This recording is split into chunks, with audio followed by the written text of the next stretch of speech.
Assalamualaikum warahmatullahi wabarakatuh. Nama saya Najwa Aulia Arsy.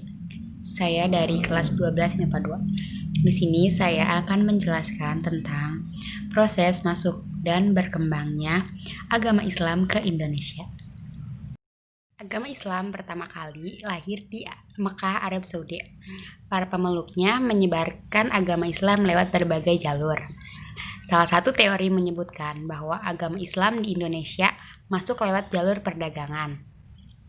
Ketika Islam menyebarkan agama dan kebudayaan ke Indonesia, prosesnya cenderung berjalan dengan damai. Karena itu, raja hingga rakyat biasa menerimanya dengan hangat. Selain perdagangan, ada jalur lain yang menyebabkan agama Islam dapat masuk dan berkembang di Indonesia. Jalur tersebut diantaranya adalah jalur perkawinan, pendidikan, dan seni budaya. Selanjutnya yaitu ada beberapa teori yang menyebutkan tentang asal penyebaran Islam di Indonesia, yaitu yang pertama ada teori Gujarot. Teori Gujarot ini diajukan oleh kalangan sejarawan Belanda seperti Jan Pineapple, Snouk Hagrons, dan Jan Peer. Menurut teori ini, penyebar Islam di Indonesia berasal dari Gujarat, India, antara abad ke-7 hingga abad ke-13 Masehi. Kalangan yang berperan khususnya adalah para pedagang. Sejak abad ke-7, mereka telah memeluk Islam dan di tengah kegiatannya dalam berdagang. Mereka turut mengenalkan agama Islam termasuk di Indonesia. Nah, yang kedua itu ada teori Arab. Teori Arab diajukan oleh Jacob Cornelis van Leer and Buya Hamka. Teori ini menyebutkan bahwa pengaruh Islam dibawa langsung oleh pedagang Arab sekitar abad ke-7. Teori Arab didukung dengan adanya pemukiman Islam di Barus, pesisir barat Sumatera di abad ke-7. Ada pula nisan pada makam wanita di Gresik, Jawa Timur yang ditulis dengan huruf Arab bergaya Kufi. Nah, teori yang ketiga yaitu teori Persia. Teori Persia yang didukung oleh Hasan Jayadiningrat. Teori ini berpendapat bahwa pengaruh Islam di Indonesia dibawa masuk oleh orang-orang Persia sekitar abad ke-13.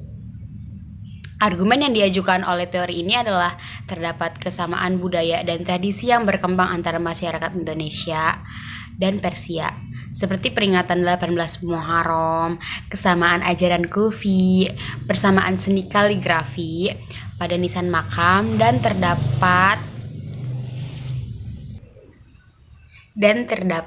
perkampungan Leran yang sempat menjadi perintis penyebaran Islam di Jawa. Nah, selanjutnya itu ada metode penyebaran Islam di Indonesia.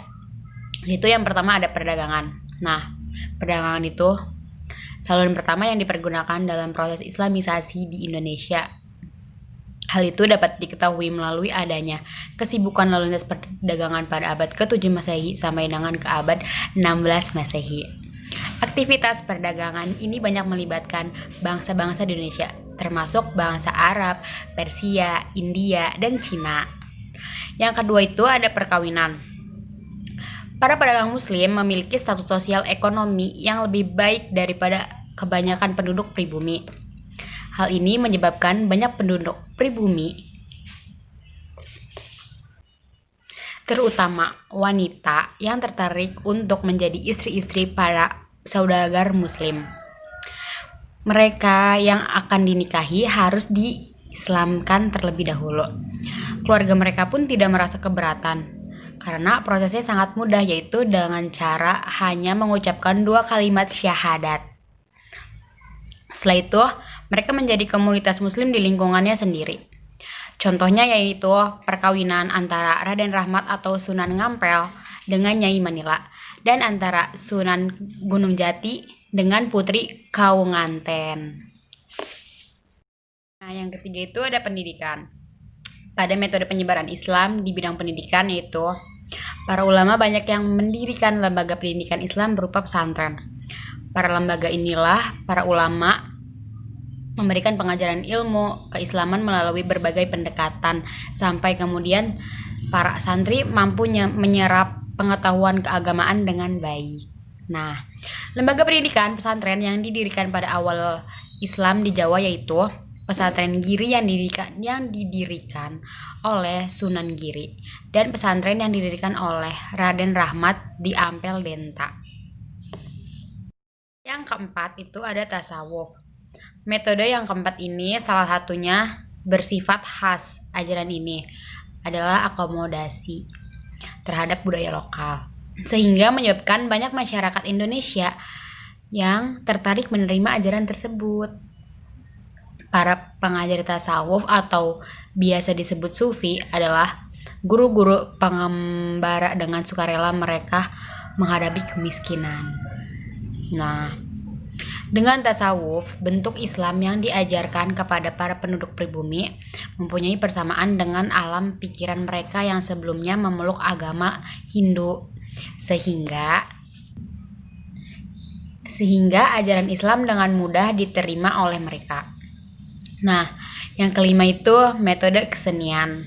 Nah, saluran Islamisasi melalui kesenian yang paling terkenal adalah melalui pertunjukan wayang. Salah satu tokoh yang menyebarkan agama Islam melalui kesenian wayang adalah Sunan Kalijaga. Kisah-kisah yang ditampilkan biasanya diambil dari kisah Ramayana atau Mahabharata. Namun, dengan muatan berisi ajaran Islam dengan tokoh nama para pejuang Islam. Media yang dipergunakan dalam penyebaran Islam lainnya adalah seni bangunan, seni pahat, seni tari, seni musik, dan seni sastra. Bukti yang dihasilkan dari pengembangan Islam awal adalah seni bangunan Masjid Agung Demak, Sendang Dhuwur Agung Kesepuhan, Cirebon, dan Masjid Agung Banten. Nah, yang terakhir itu ada metode politik. Sebagaimana diketahui bahwa pada zaman dahulu Indonesia masih terdiri dari kerajaan-kerajaan. Beberapa kerajaan Islam berhasil menaklukkan kerajaan Hindu, Buddha. Masyarakat pun dengan mudah masuk Islam karena sang raja telah memeluk agama Islam.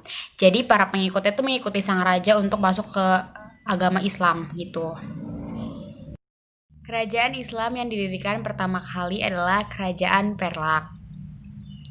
Bukti sejarah yang menunjukkan terdapat masyarakat dari kerajaan Islam dilaporkan oleh Marco Polo dari Venesia yang singgah di Kerajaan Perlak dalam perjalanan pulang ke Italia tahun 1292. Di Perlak, Marco Polo juga menjumpai adanya penduduk yang sudah memeluk agama Islam dan pedagang Islam dari India yang menyebarkan agama Islam. Itu berdiri pula Kerajaan Samudra Pasai. Bukti sejarah adanya kerajaan ini ditulis oleh Ibnu Battuta, seorang utusan kerajaan Delhi ke Tiongkok. Dalam perjalanan Ibnu Battuta dari India ke Tiongkok, ia singgah di Samudra Pasai dan mengunjungi istana Sultan Malik Az-Zohir. Dari hasil kunjungannya ke kerajaan tersebut, diketahui bahwa Samudra Pasai merupakan pelabuhan penting tempat kapal-kapal India dan Tiongkok berlabuh. Nah, pengaruh masuknya agama Islam ke Indonesia yaitu ada berbagai macam bidang. Yang pertama itu ada bidang agama. Pada masa Islam, sebagian besar masyarakat di Indonesia menganut agama Islam. Meskipun demikian, masih terdapat masyarakat yang menganut agama Hindu, Buddha, Konghucu, atau menganut kepercayaan terhadap roh halus. Hingga saat ini, sebagian besar masyarakat di Indonesia masih menganut agama Islam. Yang kedua itu ada di bidang politik. Dalam bidang politik, masuknya budaya Islam, kerajaan yang bercorak Hindu-Buddha mulai runtuh dan peranannya mulai digantikan oleh kerajaan yang bercorak Islam. Dalam sistem ini, pemerintahan rajanya bergelar sultan atau sunan. Nama raja juga disertakan dengan nama Islam. Dalam ajaran Islam, menyebutkan bahwa manusia merupakan wakil Tuhan di dunia. Yang ketiga itu ada di bidang sosial. Dalam ajaran Islam tidak menerapkan sistem kasta seperti agama Hindu. Hal ini yang menyebabkan pengaruh Islam berkembang pesat dan mayoritas masyarakat Indonesia memeluk agama Islam. Begitu pula dengan sistem penanggalan pada awalnya masyarakat Indonesia mengenal kalender Saka yang merupakan kalender dari agama Hindu. Dalam kalender Saka terdapat nama hari pasaran seperti Pahing, Pon, Wage, Kliwon, dan Legi. Seiring perkembangan Islam, Sultan Agung dari Kerajaan Mataram menciptakan kalender Jawa. Kalender tersebut menggunakan perhitungan seperti Hijriah dalam Islam. Sultan Agung mengganti nama seperti Muharram menjadi Syuro, Ramadan menjadi puasa. Yang keempat itu ada di bidang pendidikan. Pada awal masuk Islam di Indonesia, mulanya pendidikan agama dilaksanakan di masjid, langgar atau surau. Pelajaran yang diberikan adalah membaca Al-Quran, tata cara beribadah, berakhlak, dan keimanan. Seiring berjalannya waktu, kemudian muncul pesantren yang merupakan pengadopsian dari agama Hindu. Pesantren dalam bahasa Jawa memiliki makna seseorang yang mengikuti aktivitas gurunya. Yang kelima ada di bidang kebudayaan. Adat istiadat dan kebiasaan yang banyak berkembang dari budaya Islam dapat berupa ucapan salam, acara tahlilan, syukuran, yasinan, dan lain-lain. Dalam hal kesenian, banyak dijumpai seni musik seperti qosidah, rebana, marawis, berzanji, dan sholawat. Dari saya itu proses masuknya dan berkembangnya agama Islam ke Indonesia. Kurang lebihnya mohon maaf. Wassalamualaikum warahmatullahi wabarakatuh.